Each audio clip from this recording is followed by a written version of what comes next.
Plus, we keep everything sentimental value. You're going to be like us in 70 years. How did you meet? At the rate I'm going with USPs, I might... You two? Not online. Give him some competition with the freaking digital collection in a few years. So was it up in the Litchfield area or down? Saco. We keep everything, video record everything. So magic. And just, those are too short. Yeah. That's the scary part. But here we are. Excellent. Yeah. Well, you've done well. I mean, Brad and I met at a bar. What's that? You met at a bar? Brad and I met at a bar. Here's, I'll give you the short version. You can't talk short. Go ahead, try. A mutual friend, Julie Paul, I used to hang with her older brother. We were friends, and I knew her not very well. Got together and says, well, I got a bunch of girls, that we can get together at the Holiday Inn out in Westbrook. So we did. It was, I think it was just right after Christmas, We went out, we all got loaded in a van, and they came out and they ended up, and it was probably about 14 or 15 of us all sitting around in a big group and stuff. And some of us were talking and we were dancing and, we started dancing, started talking.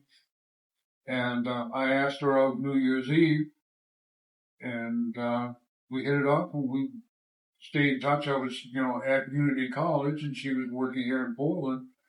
And, every once in a while we come home on a weekend and we go out to the Holiday Inn and we liked the band that it was a music company that did a lot of old 50s music, and they were very, very good at what they did, very professional. We got to know them. Yep. And I came home, started working at Maine Med.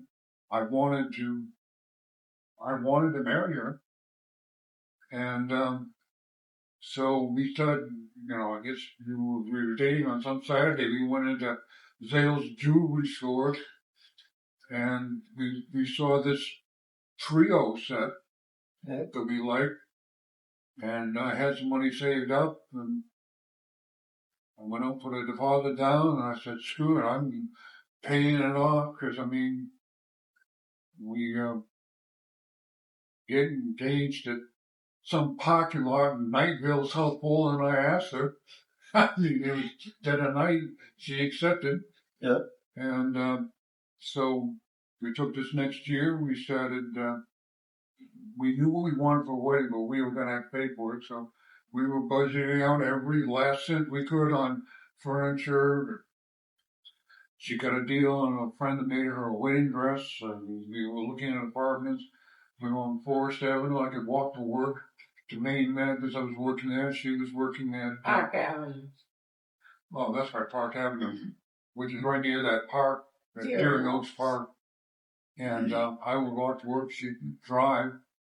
And that's how it went. I guess we got, about maybe 4 or 5 mail inches out of it?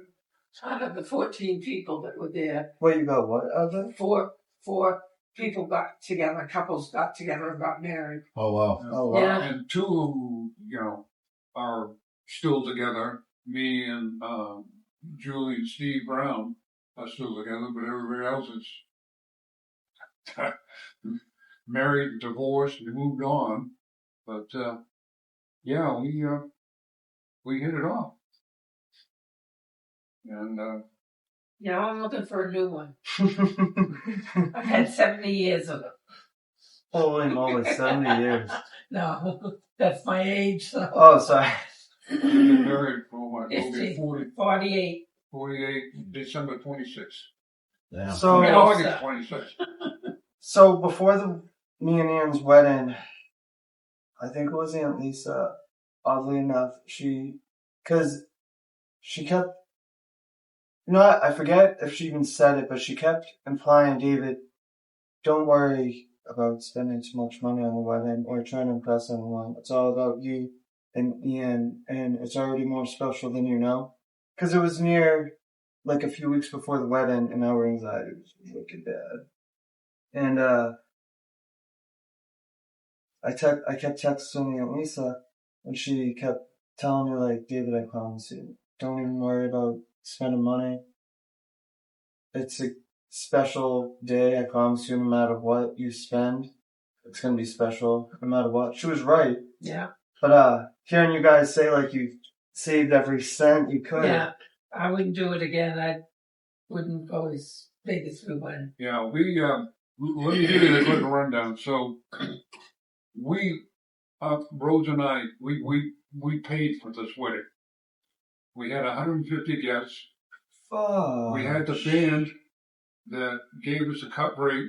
They were in tuxedos. They had all their equipment. They played every song we That wanted. was the one that we used to go to the bar to and met at the bar. Was Yeah. playing. So, They music played company on our set up in wedding. the hall. My cousin Liz sang our song at the church, which was Catholic.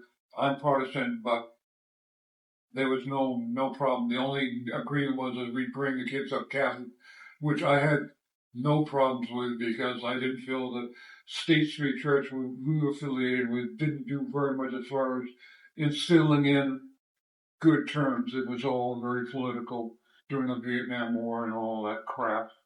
That came to play into it. I said I didn't want any part of that shit. So we had an open bar, which we paid, paid for cheap booze, but somebody, said as a favor, we'll run the open bar for you. They ran the open bar. We paid for the meal. I'm telling you, that place was rocking. We had people that hadn't had a drink in 60 years were drinking. They were up dancing. They weren't moving very fast, but they were moving. That place was just jumping. I mean, your father took our car for a joyride on our wedding. Without telling you? He went out to say he was going to decorate the car. Yeah. And went for a joyride for an hour. We couldn't find him at all. After he'd been drinking? Yep. Yeah. Right. Rose, the way she said it, too, you could tell. Yeah. Oh, yeah, see. His two favorite brands was Tail White Wine and Jim Beam. Constantly together. He'd mix them together? He was a functional alcoholic. What is What's the Jim need Beam? for speed? Jim Beam's bourbon. So he would mix that with wine in the same glass? No, he would finish off a bottle Oh, of wine and I then thought he'd he go was to the saying Jim mix Beam. it too. gotcha. Still, that's just as bad. Gosh, that Larry sure is a class act. So, It's something. you couldn't make this up. No. Sorry, that's how Eric always said it about him. God rest her soul. Lisa and I were the teetotalers. Not my brother and father and mother. No, they were Gosh, Aunt Lisa heavy always, duty. she always said, compared to her brother. I thought she meant Brad for a while, but she was like, David, everyone thinks I'm a sweetheart and I'm fun, but like, I'm nothing compared to my brother. She doesn't drink because, I don't know why, but Larry's impression of alcohol really left a lasting anti-alcohol impression on Aunt Lisa, thank God. So at least, But and also the fact is that she saw our parents wasted a lot. Wasn't David an alcoholic too? yes, he David was. was an alcoholic, yeah. Yep, I forgot about that, you're right. Your parents were? Yeah. My uncle ran the liquor store and see his father come in all the time. Yeah, every day. Every day. Yeah. And stock up, he would stash the fish in the bottles underneath his car that he'd go up and haul it in on a Friday, Saturday, Sunday. Yeah, well, like I Are you said. ready, hon? Yeah, I think so. We're getting hugs, right? No, I wouldn't hug you. I don't blame you. Look, I do want to take one full picture of all of us together. Of course. Sure. Outside, the lighting is so much better, I'm not gonna lie. It's your call. I don't know if you have a timer. I'm gonna Stop the video. Recording. Make sure.